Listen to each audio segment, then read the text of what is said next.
Son tiempos difíciles. Cuidado con el perro.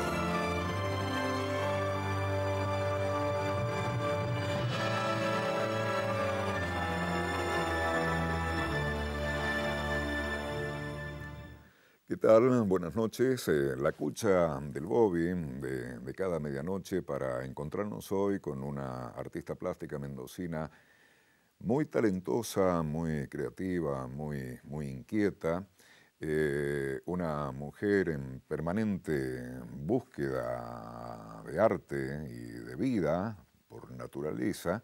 Y bueno, nos da mucho gusto tenerla en nuestro estudio para charlar con ella hoy. Marcela Furlani. Marcela, ¿cómo estás? Hola Fito, ¿cómo estás? Muy bien. Mira, la primera pregunta que te voy a hacer. Alicia Sosa, nuestra directora, tomó tu cartera recién, que pesa como 343 kilos, y preguntó, ¿qué tienen en las carteras las mujeres? Mira, de las mujeres yo no puedo hablar, pero puedo decir que en la mía puedes encontrar desde un sacacorchos, una linterna, cosas femeninas, algo de maquillaje, algunas herramientas, siempre un par de cuadernitos para garabatear algo. ¿Para garabatear qué? Y a veces algo que veo, a veces una palabra que se me cruza por la cabeza o que alguien dice o que leo en el camino. Para hacer esos dibujitos que se hacen automáticamente cuando todo el mundo habla por teléfono, que tienen un sentido un poco de descarga, ¿no? De tranquilizador.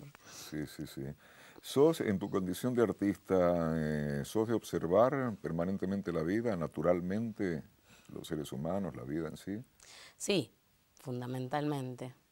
Creo que si bien las cosas siempre están atravesadas por uno, cuando después se pone a trabajar, me llena de curiosidad el mundo. Me genera todos los estados de ánimo, las sensaciones que te provoca lo que sucede, los estados de agrado y desagrado. Inevitablemente me proyecto a veces en otra persona que va caminando, porque es muy bella, porque tiene un problema, porque es un niñito simpático o una persona que está enferma. Es casi inevitable eso. ¿Dónde naciste, Marcela? Nací acá en Mendoza, en Godoy Cruz, en el Hospital Español, como tantos mendocinos. Y en ese entonces mis padres acababan de volver de vivir en Villa María de Córdoba, así que en tanto yo nacía y llegaba, ellos se acomodaban, vivían con mis abuelos maternos. Tu primer recuerdo dibujando, ¿tenés un primer recuerdo, aunque sea así difuso? Mirá, no tan difuso porque yo esto lo he repetido en otras oportunidades, mi familia ha sido y es aún una compañía y un soporte fundamental. Y yo de muy niña fui muy estimulada. Así que imagínate que gané mi primer concurso de dibujo a los 4 años. A los 4. Sí, y no puedo olvidarme, supongo que hay una parte de realidad y otra construcción un poco fantasiosa de la memoria.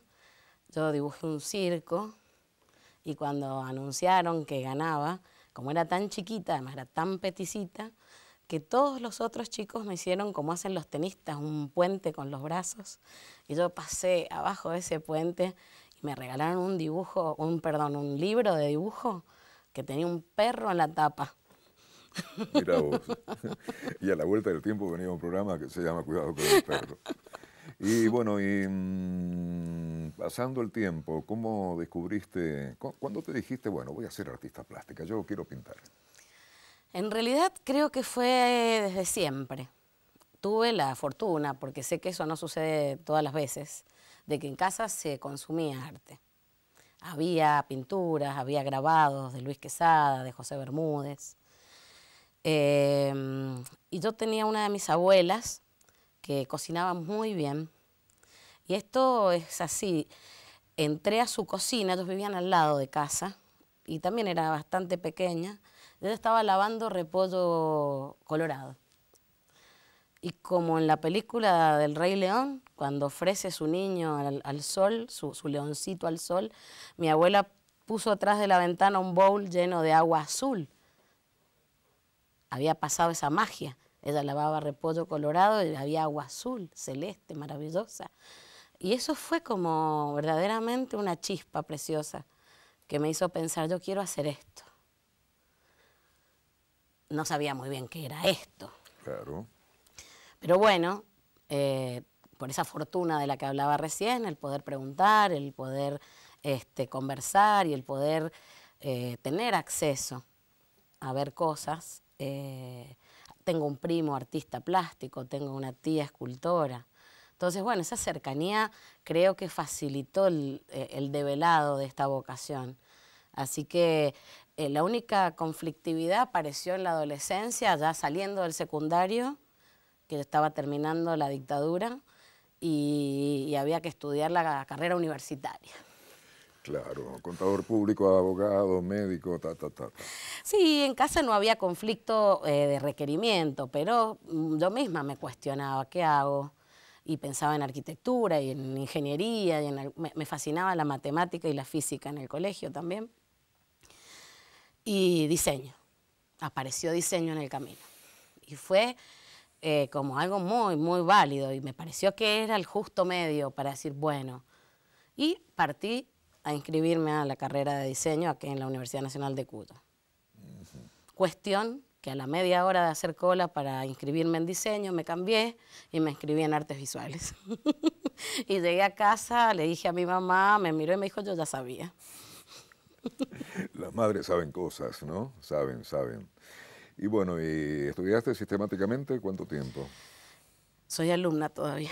Ah, bueno. Digo 2 materias que nunca rendí. No sabe, no contesta. No, lo digo. ¿Qué materias? Taller 2 y la tesina de licenciatura. Y bueno, con esta intimidad que nos rodea, Nadie lo sabe. imaginamos que no estamos en un programa de televisión. ¿Por qué no rendiste esas materias? Bueno, la vida me puso por delante, ahora viene en la hora de la telenovela. La vida me puso el amor por delante y tuve la enorme felicidad de casarme con Eduardo Tejón, que ha sido un gran artista mendocino, y bueno, había sido mi profesor. Y entonces, por estas cosas de la burocracia y los pudores y la ética, y hoy él estaba en tal materia en la mesa y yo no correspondía que me presentara, y bueno, empecé a postergar un poco esa cuestión de presentarme esos pocos exámenes que me quedaban. De hecho, me quedaban 3. El anteaño pasado cursé Historia 5 y la rendí.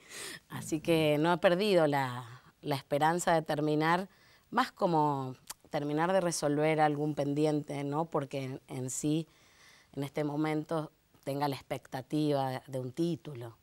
Es más bien esta cuestión de que el compromiso hay que terminarlo, aunque se haga extenso. Yo cursé en los 5 años la carrera y no... Sí, Eduardo Tejón, un gran artista mendocino. No sé si te incomodo preguntándote o pidiéndote que nos dé una semblanza en su característica plástica, expresiva. No me incomodás. Puede que me emociono yo un poco cuando hablo de él, pero todo lo contrario. Creo que ha sido, y es, porque su obra está vigente y presente, uno de los grandes dibujantes que ha dado la provincia y la Argentina. Su dibujo figurativo, contundente, inscripto dentro de la línea del dibujo quizás de ciertas épocas, cuando era más joven, de Carlos Alonso, compañero de Luis Escafati, de Drago Brayac. Los últimos años, Eduardo incursionó más en el color, pero siempre en los medios vinculados al dibujo. Él amaba profundamente dibujar y trabajó mucho con tiza pastel en formatos medianos, nunca, o no nunca, quizás muy poco sobre formatos de mayor dimensión. Hay una obra de él, quizás de las más grandes, en la Facultad de Ciencias Políticas, un mural que le fue solicitado y le compraron en el año 94. Pero en general su obra es intimista y tiene, bueno, una potencia existencial muy profunda. En algunas oportunidades tocaba temas más mundanos, como es la representación de músicos, o ha hecho maravillosos retratos, siempre con una gran autoexigencia y una sensibilidad extraordinaria. Sé que es probable que mis palabras sean poco objetivas, pero estoy casi segura que otras personas podrían secundarlas. Entre ellas, yo, bueno, estás hablando de quién fue tu marido y la observación técnica que se puede hacer de afuera coincide con tus palabras. Es ingrata, pegando saltos, va a ser una conversación muy desordenada. ¡Qué bueno! Es ingrata Mendoza, digo, los mendocinos con sus artistas. Me gustaría decirte que no, pero creo que sí lo es.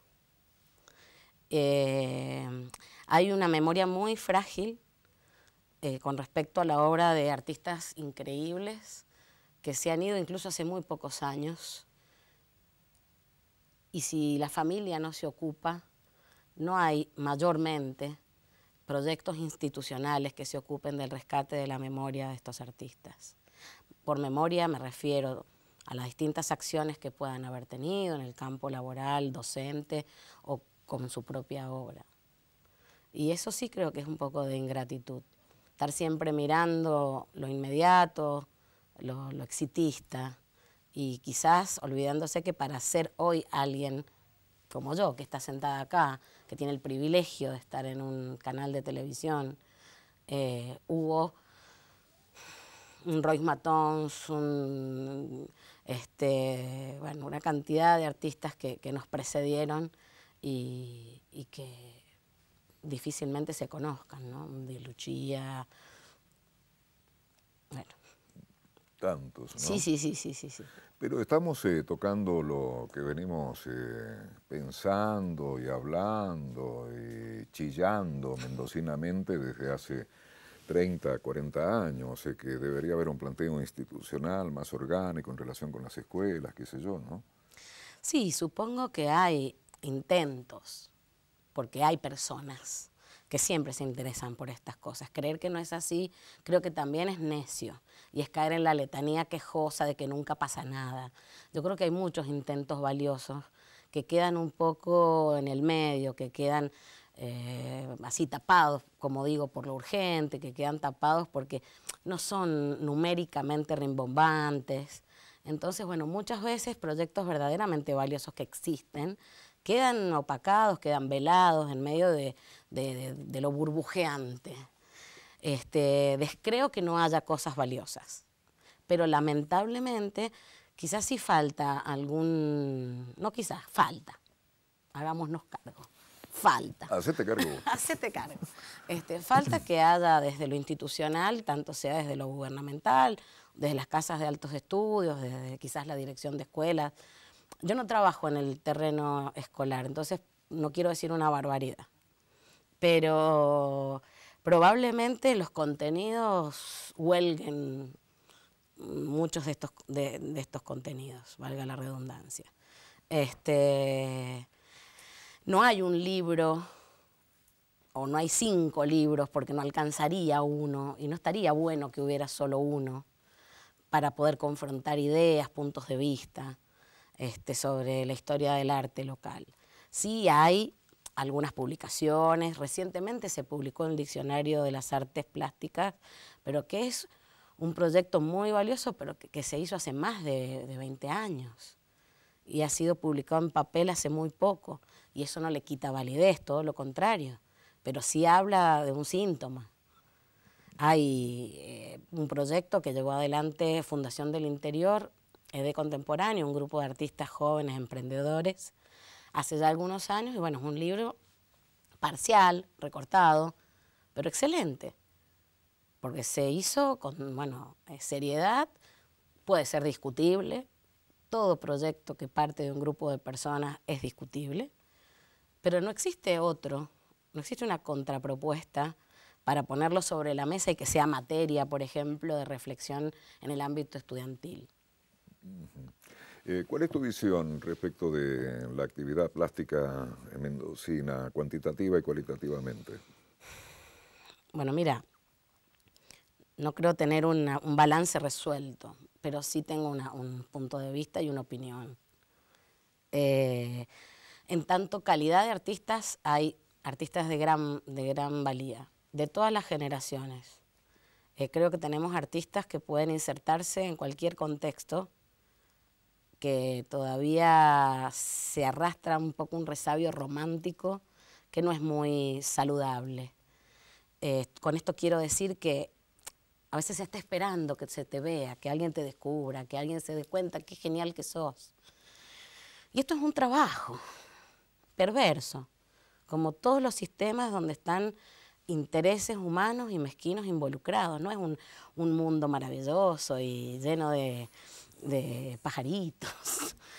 No es bucólico el mundo de los artistas plásticos. Sí es un mundo privilegiado si uno puede dedicarse a la profesión que eligió y ama y entiende como su espacio de lucha y de desarrollo de ideas, pero eso es otra cosa. Creo que hay artistas, como digo, de las distintas estéticas, hay cantidad y calidad. Creo que sí estamos siempre un poco sumidos en nuestro ombligo, estamos dando vueltas un poco por acá y cuesta salir, cuesta mostrarse y cuesta desde todo punto de vista, porque es caro, porque esto es lejos y cuesta porque hay una especie de esa rémora romántica de la que hablaba.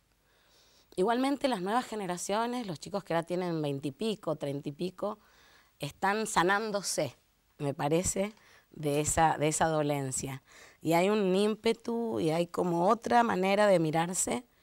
No se ven ya como personajes arriba de un pedestal de marfil. Ya no existe, ya no tiene sentido esa figura del maestro como un ser intocable, como un ser inasible, al que no se puede llegar. Sí hay respeto, sí hay admiración, pero hay más sentido de la convivencia con ese personaje que se ve que tiene más experiencia, por ejemplo. Bien, hace como 3 minutos que Mabel hizo la clásica seña televisiva del corte, pero era tan interesante lo que estaba diciendo que no. Mabel, la próxima vez la cortás vos. Te quedás con nosotros, cuidado con el perro. Marcela Furlani esta noche acompañándonos.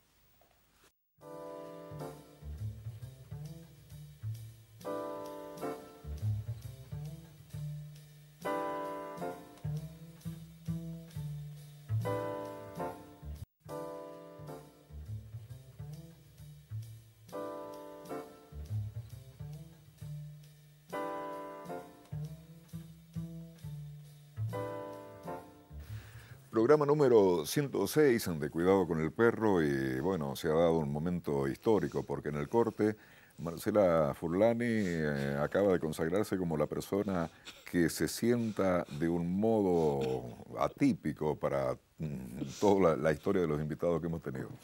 ¿Sentís más cómoda así? Totalmente, y además debo ser la única invitada a la que le cuelga un pie y tiene escondido otro. Mira, medir 1,53 m y ser un adulto es muy complicado. No está el mundo ergonométricamente pensado para adultos de esta altura. Y para mí, en realidad, es un motivo de risa. Pero en serio, no es cómodo a veces. Claro. Pero la condición de mujer no está a favor de la estatura. Los varones penan más con las estaturas, ¿o no? No, pero no es una cuestión estética, es una cuestión de ergonometría, de comodidad. No llego, es funcional. No llego al colectivo arriba, hay escalones que son como muy altos, los sillones siempre me quedan las patitas así colgando. Y así. Está bueno comentar eso por televisión. Bueno, ¿y cuándo empezaste a pintar, digamos, en condición de artista plástica? Bueno, si bien transitar una carrera universitaria no te convierte en artista, uno desde el principio intenta hacer arte, ¿no? Con conciencia. Y creo que eso pasó a partir de que estaba en segundo año de la facultad una tarde que toqué la puerta del taller de Luis Quesada para pedirle prestada su prensa, porque yo quería presentarme a un concurso. Entonces Luis me interpeló, me hizo una serie de preguntas al respecto de por qué yo quería concursar y lo que quería hacer. Y me dijo, ¿vos sos responsable de lo que haces? Y yo le contesté, creo que sí. Bueno, entonces vení mañana a las 4 de la tarde y trae esto, otro, porque para hacer eso que vos querés hacer necesitas todo esto. Y vamos a conversar. Y así como había llegado, me fui. Y me fui en el colectivo hasta Maipú, donde vivía, todo el camino pensando en esto que me había preguntado este hombre, que no tenía que ver con la lista de materiales que él me pedía. Tenía que ver con esto del compromiso. Y más allá del resultado, yo creo que eso es como fundacional en esta idea de intentar hacer arte como artista, esta pregunta que vos me haces. Y la verdad que creo que esto no lo había contado nunca porque fue muy impactante. Que siempre uno tiene un otro que te puede ayudar a darte cuenta de las cosas. Bueno, Luis lo ha hecho en muchas oportunidades a lo largo de mi trabajo, pero eso fue fundacional para darme cuenta que si yo quería ser artista tenía que hacerme cargo.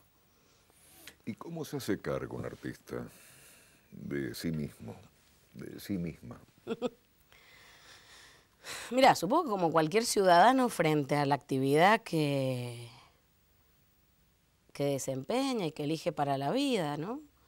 Para ganarse el dinerillo, para el vil metal, para resolver los problemas de una sociedad que está armada en esos términos, para poder transgredirlos también, ¿no? Creo que hacerse cargo de uno mismo es intentar trabajar siendo honesto con uno, siendo capaz de admitir que uno se equivoca.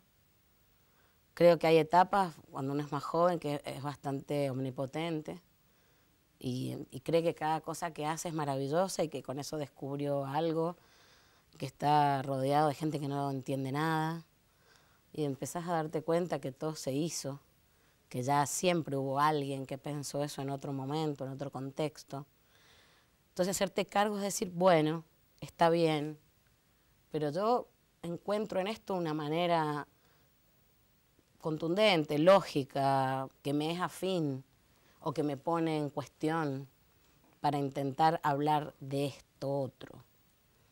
Y creo que de eso se trata, hacerse cargo. Que hay momentos en que tenés que decir las cosas con un nivel de obviedad muy alta, depende de lo que quieras contar y mostrar. Momentos en los que te vinculas más con el afuera, con el contexto social, con las cosas que están sucediendo. Y momentos que tenés un gran compromiso con tu existencia, con las cosas que te pasan a vos como ser humano, que te atraviesan tanto por lo que sucede afuera como por tus procesos espirituales, ideológicos, por lo que te pasa en el día a día, por tu relación con el vecino de al lado. O sea, no, la cosa no es tan extrafalaria, ¿no? No. Sin querer has contestado algo que me nacía a preguntarte. ¿Qué es lo que querés decir a través de un cuadro, de tu pintura? ¿Qué es lo que más querés decir? Si hay obsesiones, por ejemplo, allí. Sí, sí. Yo trabajo desde hace muchos años con el concepto y la idea de territorio. Pero es una idea que es mutable y que se va modificando y bueno, y tiene esa facilidad. Un territorio es algo que en un principio yo lo asociaba a la geografía, a lo habitable. Pero poco a poco fui dándome cuenta que un territorio puede ser cualquier cosa. Una idea es un territorio para pensar. La cara de una persona es un territorio. Un objeto, un juguete es un territorio. Porque cada elemento cultural está cargado, tiene una carga simbólica, tiene una carga de una historia que lo precede, si es algo que te encontraste, si es una cosa figurativa. Y si no, si son los elementos plásticos, si son los elementos más antiguos a través de los cuales el hombre graficó cosas, una línea, un punto, una raya, pues será la materia necesaria en ese momento para manifestar el pensamiento que en ese entonces se está intentando parir, se está intentando develar de lugares que no siempre tenés tan claros. El trabajo es muy generoso, eso yo lo he dicho en otras oportunidades, y si vos estás atento te va dando. No hay que obstinarse todo el tiempo. La obstinación es una herramienta, es un recurso muy valioso, estar ahí. Pero a ratos hay que saber alejarse, escucharse a uno mismo, escuchar a tus pares, o a otras personas que de pronto no tienen nada que ver con la actividad artística y tienen un punto de vista definitivamente válido, ¿no? ¿En algún momento alguna persona que desconoce todos los cánones de las artes plásticas te ha dicho algo así certero que te ha llamado la atención? ¿Algún toque? Sí, sí, totalmente. En la mayoría de los casos. Ese es el regalo, ese es el premio. Creo que esa es la parte más sorprendente de esto. Que el otro te dice algo, que lo certero no está en que diga lo que yo quería decir. Lo certero creo que está en que el otro se pueda contactar con eso que yo hice, desde su perspectiva, desde su historia. Muchas veces me dicen cosas que ni se me hubieran ocurrido jamás al respecto de lo que yo estaba haciendo. Y sin embargo, tiene en común ese interés por la existencia, porque hablar del territorio tiene que ver con esto de establecer coordenadas y ser quienes vivimos juntos, con otros, en relación con el otro. La última muestra que hice se llamó Yo y la posibilidad. Y de alguna manera el primer yo era el yo que me representa a mí. Pero el segundo yo eras vos y eran todos los otros. Cada otro yo que me constituye. Y la posibilidad, que es aquello que no tengo ninguna capacidad de resolver. Entonces, cuando el otro viene y te da su punto de vista, porque le gustó lo que hiciste, porque le parece una porquería lo que propusiste, cumplió su cometido. Si se acercan más, hay una alabanza al ego, que a veces se pone contento un ratito, pero te diría que esas son las situaciones menos gozosas. ¿Cómo es eso? Si uno tiene el prejuicio de que hay mucho ego en estos lares artísticos. Bueno, el ego es un motor que te provoca insatisfacción. Yo no soy psicóloga, o sea, Yo te toreo adrede, ¿no? Pero en todo caso, ¿no te parece que es precioso que se te escapen un montón de cosas y que el otro vea más allá de lo que vos fuiste capaz de ver? Sí, sí, sí, claro. Y bueno, y ahí está. Ahí entramos en otro lugar común. Uno va a una exposición como ser humano no artista, hagamos esa convención, y por ahí, bueno, no entiendo, no sé si es bueno más o menos o malo, no tengo la capacidad. ¿Cuál es el punto para un ciudadano común que se pone ante un determinado cuadro? Y esa es una pregunta compleja. La respuesta seguramente va a ser desastre.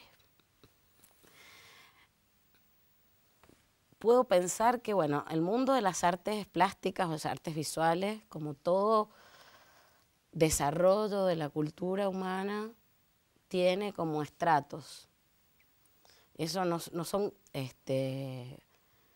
cosas que sean absolutamente impermeables, son permeables.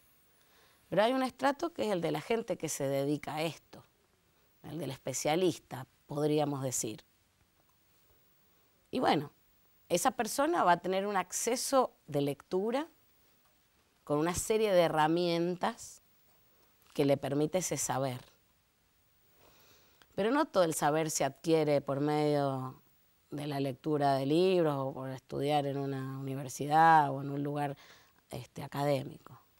La asiduidad, el ir, estar, confrontar, despreciar, apreciar, te va permitiendo formar un juicio crítico propio. la posibilidad de que haya lugares accesibles sería el ideal, y la promoción de esas actividades, ¿no? Ciertamente, creo que en los últimos años, muchos últimos años, esta especialización se fue alejando quizás cada vez más de los códigos de comunicación con el otro y se volvió mucho más especializado. Y eso es un problema, eso es un problema, porque la sensibilidad se puede despertar, podríamos jugar a que mágicamente, pero dicen que no se puede crear sobre lo que no se conoce. Entonces, creo que en los contenidos educativos ojalá hubiera más dedicado a la actividad artística, porque hay muchos prejuicios con esta profesión.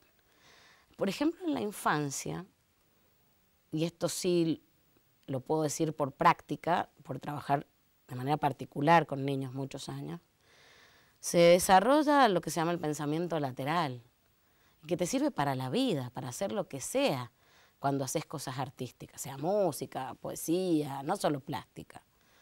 No importa que después hagas arte, pero seguro que vas a ser un mejor kiosquero o un mejor ingeniero. Y eso es una convicción, no un prejuicio contra nadie. Porque el arte te permite encontrar soluciones, pensar divergentemente. Para un mismo problema tener que encontrar más de una solución.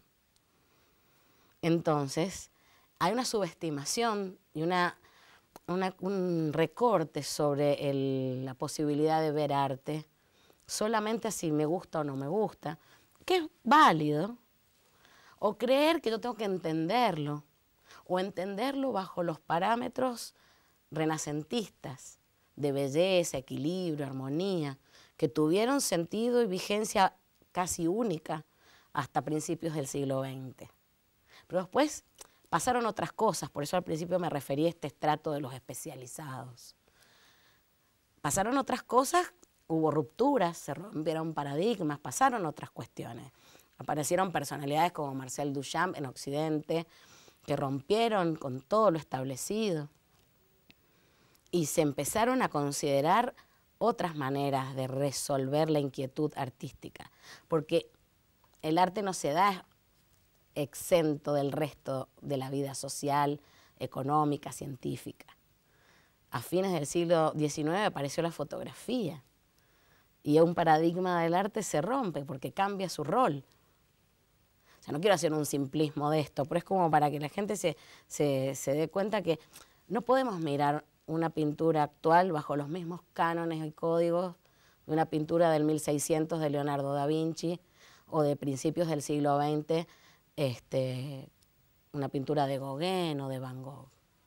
Pasaron cosas, hubo revoluciones industriales, hubo bombas atómicas, hay hambrunas, hubo el desarrollo de la tecnología digital, que es una carrera loca contra reloj, maravillosa y tremenda.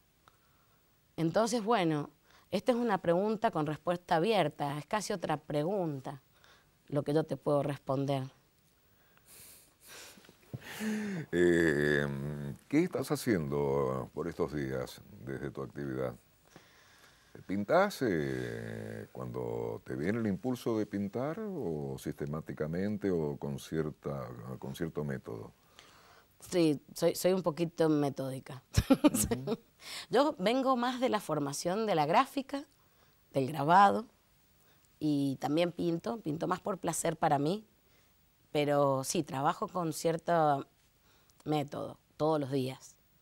Hay periodos de trabajo más intenso cuando hay una exposición en puerta, pero si no, bueno, el trabajo no es solamente el hacer, trabajo buscando material, indagando sobre algún tema, y a veces diversificando hacia otras cuestiones, ¿no?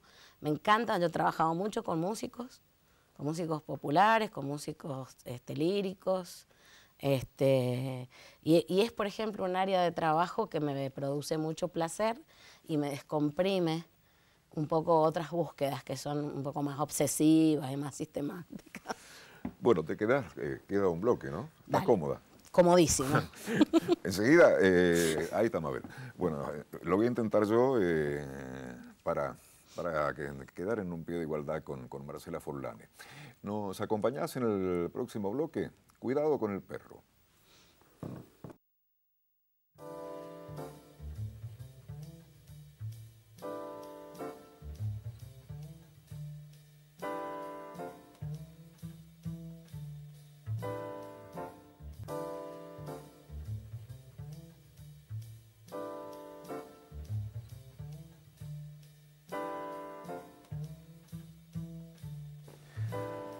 John Berger, el cuaderno de evento. ¿Por qué trajiste este libro, Marcela? Porque el día que nos encontramos y me convidaste a que podía venir a tu programa y me pareció una idea muy hermosa, porque te aprecio mucho. Igualmente, muchas gracias. Desde lo personal y lo periodístico.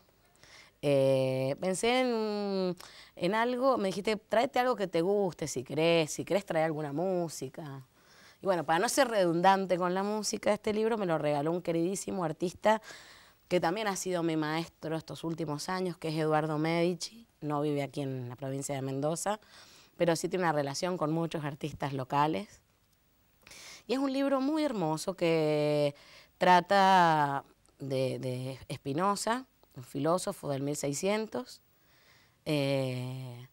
mechado con cuentos del propio Berger y dibujos. Se dice que Spinoza dibujaba y había unos cuadernos con dibujos de él, pero no se encontraron nunca. Entonces, Berger en el prólogo dice, bueno, yo voy a dibujar y voy a jugar un poco a que este podría ser uno de los cuadernos de Bento, de Spinoza. Y hay algunos contenidos dentro del desarrollo del libro que hablan justamente de la mirada, de la observación y del dibujo. ¿A quién le lees estos cuentos? A algunos alumnos, me parece a mí. Sí, en realidad... No es intuición, si me dijiste antes de empezar el programa. A veces, como hay gente que piensa, que escribe, que dice de manera más contundente que uno, no tiene ese privilegio, ¿no?, de acceder a esos decires.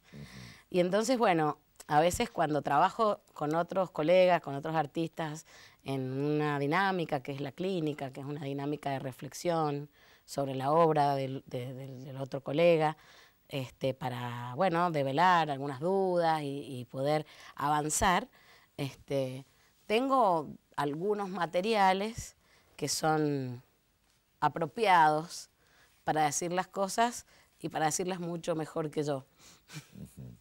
Nos gustaría escucharte. Bueno, vamos a hacer el intento. Y en este momento, en cadena nacional, lee. En cadena. No te pongas nerviosa, que del otro lado hay 553.000 personas mirándote. Voy a jugar, que es la radio, que es otro lugar que amo mucho.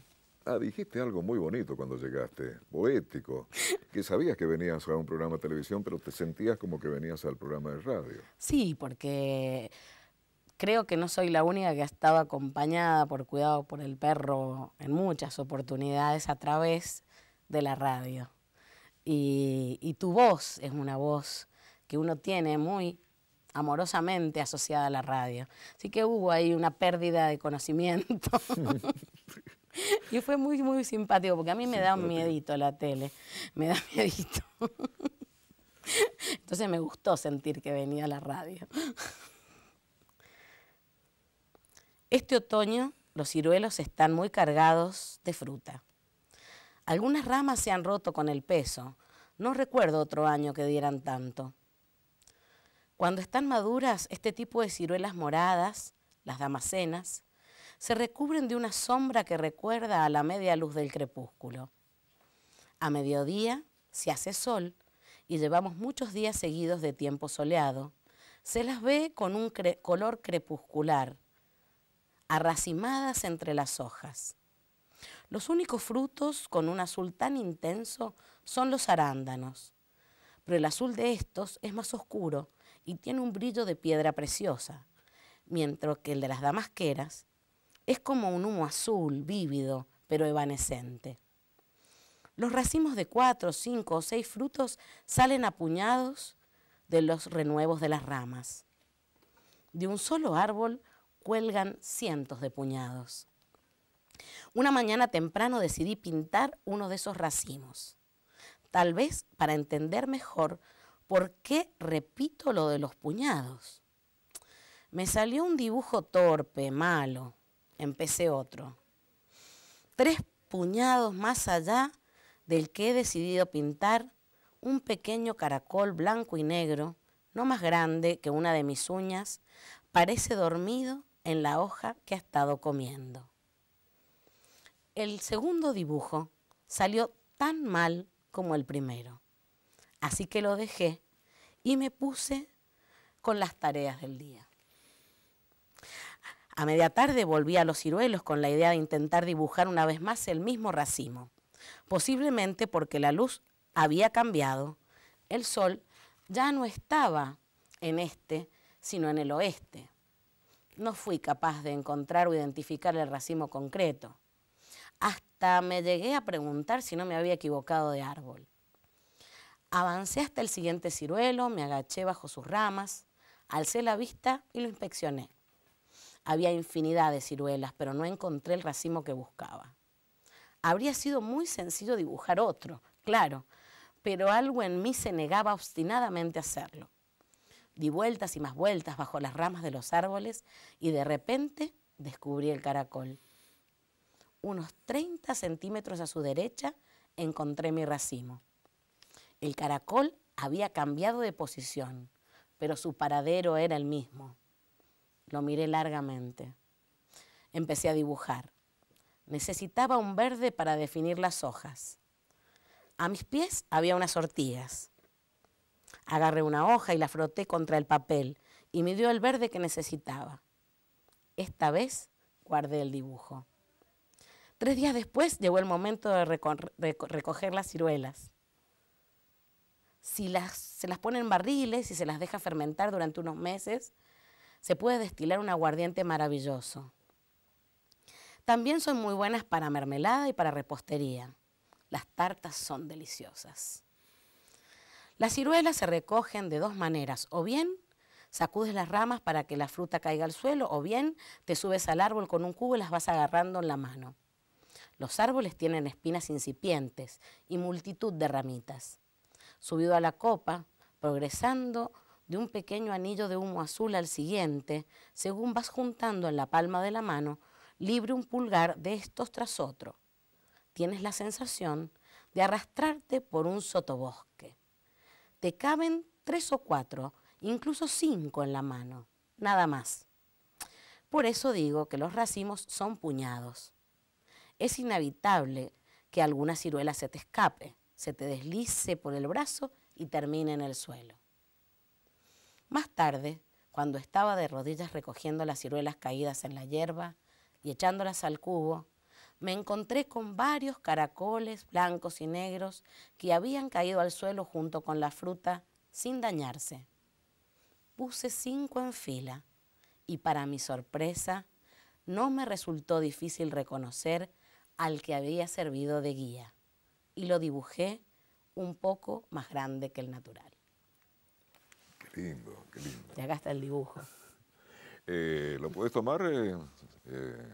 Bueno, Mabel, Andrés, aquí estamos. Lo tenéis ahí, ¿no? Bien.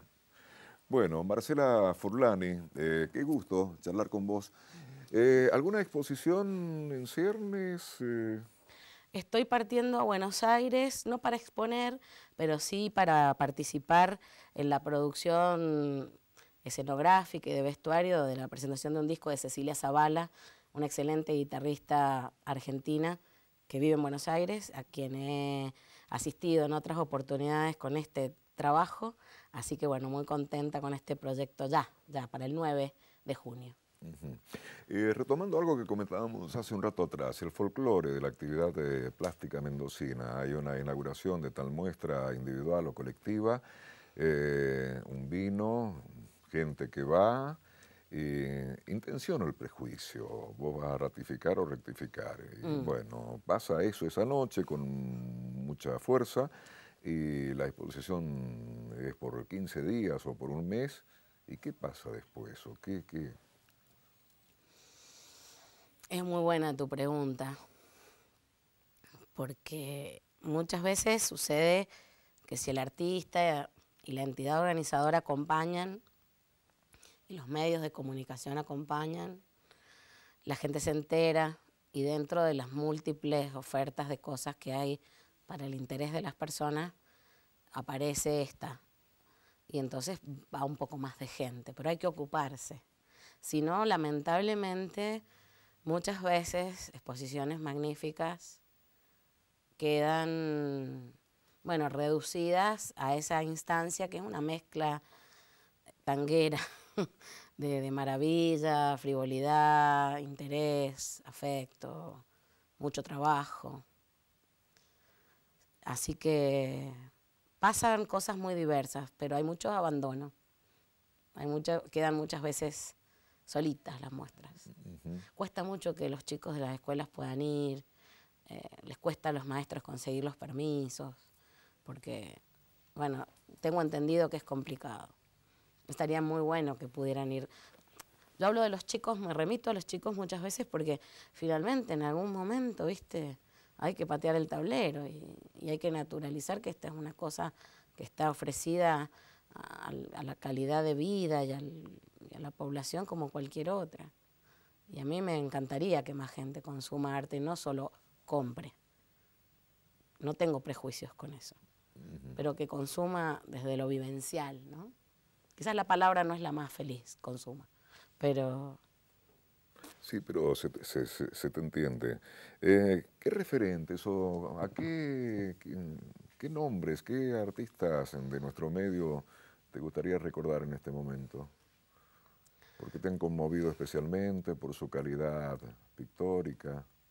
Bueno, hemos nombrado a dos ya muy importantes en mi hacer. Quisiera, bueno, recordar por la cercanía y por el cariño y por el respeto a nuestro querido Alberto Torman, que partió hace muy poquito. Han partido muchos artistas impresionantes. Carlos Gómez, por ejemplo, que mucha gente no lo conoce. Eliana Molinelli. De otros que andan por acá, hay artistas que admiro profundamente, de distintas también generaciones. Juan Escalco para mí es un referente. Muy en las antípodas de su experiencia, Susana Dragota, artistas mucho más jóvenes que me parecen verdaderamente talentosos, y Facundo Díaz, Kitty Feingold. Hay artistas verdaderamente, Omar Jury, que son talentosísimos y que son también gestores y hacen cosas no solo para sí mismos, ¿no? Estoy siendo seguramente muy injusta porque hay otras personas que me conmueven, hay otras obras que me conmueven, de los locales estamos hablando. Sí. Y seguro que peco de olvidadiza.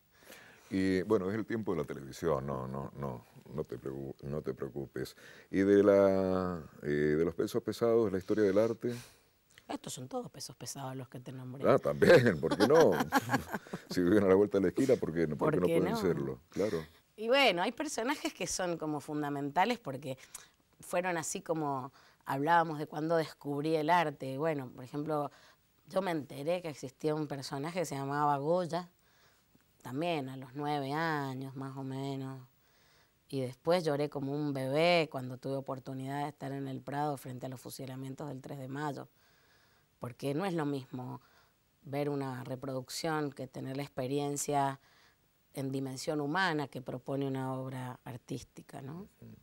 ¿Y qué tiene? Detenete en ese cuadro un segundito. Sí. ¿Qué sentiste?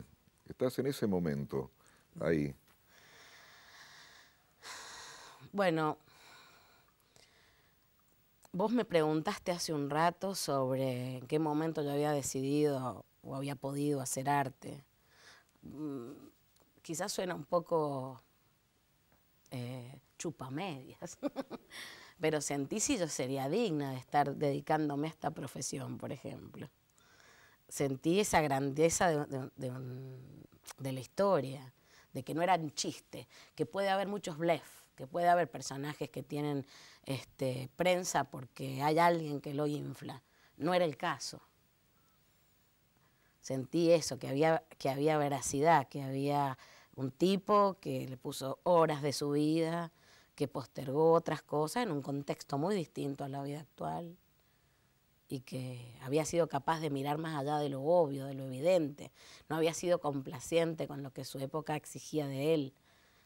Bueno, todas esas cosas, que no sé si las pensé en ese momento, Fito. Probablemente son cosas que pienso de ese cuadro. En ese momento la emoción me embargó y de verdad me tuve que ir a un costado porque daba vergüenza cómo lloraba de la emoción. Estaba conmovidísima y fue como un flashback, ¿no?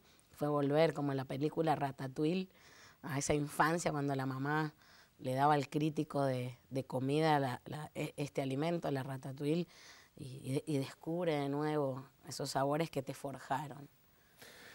Marcela, ha sido un gustazo tenerte en nuestro programa. Bueno, pasó volando. ¿Te has sentido cómoda?